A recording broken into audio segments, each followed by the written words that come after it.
ni orúkọ yín? Ẹ káàsán olóòtú. Orúkọ mi ni Ọpẹ́yẹmí Adéyẹmí, agbẹjọ́rò ni mí.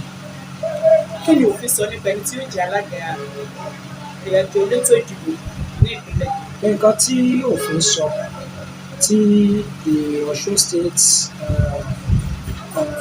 Independent Electoral Commission Law 2022 as amended ló sọ ní ṣókí ni wípé ẹni tí ó máa kójú òṣùwọ̀n láti jẹ alága àjọ Osiec ó gbọ́dọ̀ jẹ́ ẹni tí ó ń kójú òṣùwọ̀n láti lè díje fún ipò ilé aṣòfin ti ìpínlẹ̀.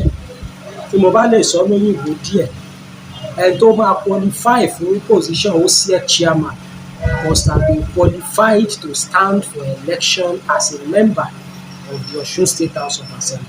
Nǹkan tó fi sọ ní section 4 ṣókí nìyẹn.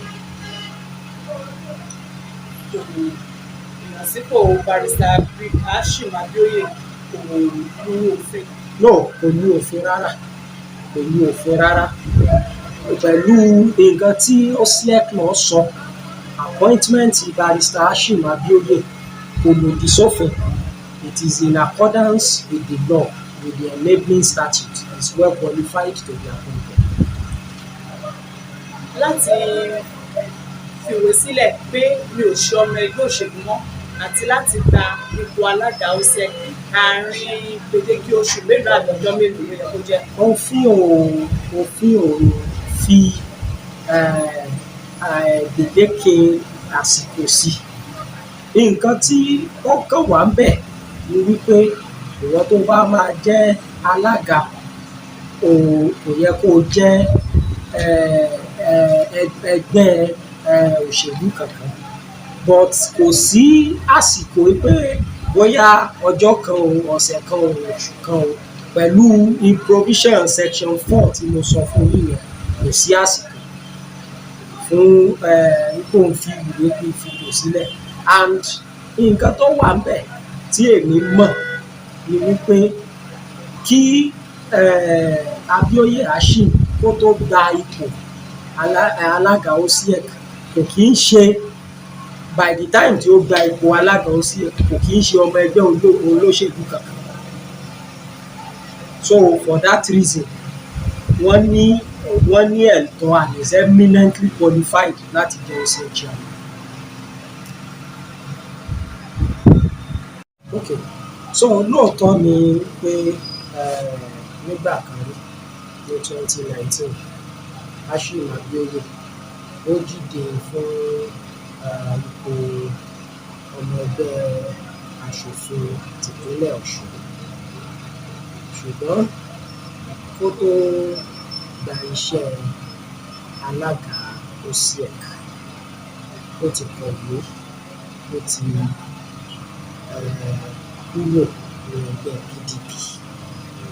And bí mo ṣe sọ tẹ́lẹ̀, nǹkan tí section 4 of the Osiec law ó sọ, and it's a very short section which has just 2 subsections.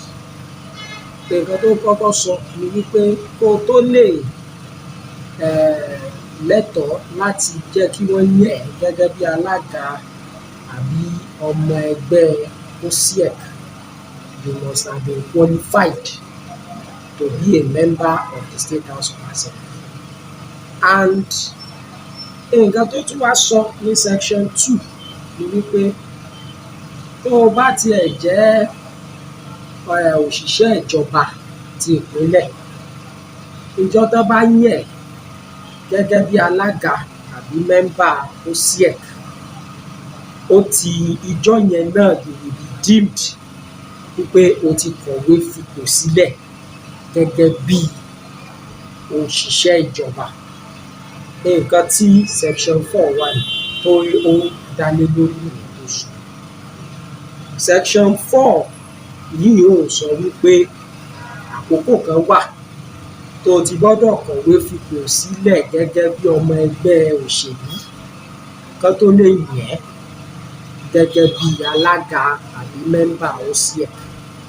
It is only at the point of your appointment as the chairman, you will be deemed to, if you are a member of the public service or civil service, you will be deemed to have resigned. And at the point of your appointment, if you are not a member of a political party, tó bá ti sọ pé o kì í ṣe ọmọ ẹgbẹ́ òṣèlú kankan mọ́, you are qualified. Wọ́n lè yàn ẹ́ gẹ́gẹ́ bí alága àbí ọmọ ẹgbẹ́ Osiec.